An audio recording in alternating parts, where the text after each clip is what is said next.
So hello guys and welcome back my YouTube channel mobile help पर। आज की video में बात करने वाले हैं Redmi Note 40 5G के फ़ोन में वॉल्यूम प्रॉब्लम सोल्व कैसे करें। जैसे वॉल्यूम से कोई भी रिलेटेड प्रॉब्लम हो, उस प्रॉब्लम को सोल्व कैसे करेंगे इस वीडियो में लाइक करूँ बताएंगे।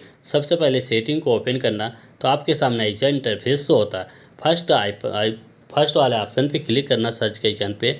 यहाँ पे आपको सर्च के आइकन पे क्लिक करके यहाँ पे लिखना है MONO, इतना लिखोगे मोनो। फर्स्ट ऑप्शन पे देखने को मिलेगा मोनो वाला ऑप्शन, तो इस पर आपको क्लिक करना। जिससे इस पर क्लिक करना करते हो तो फर्स्ट वाला ऑप्शन है मोनो का, इसको ऑन कर देना। अगर वो वॉल्यूम जैसे यहाँ पे कम है, इसको यहाँ से बढ़ा सकते हो। इसी तरह सेटिंग कर पाओगे। अगर हमारी वीडियो आपको यूजफुल लगे तो लाइक कीजिए और शेयर कीजिए।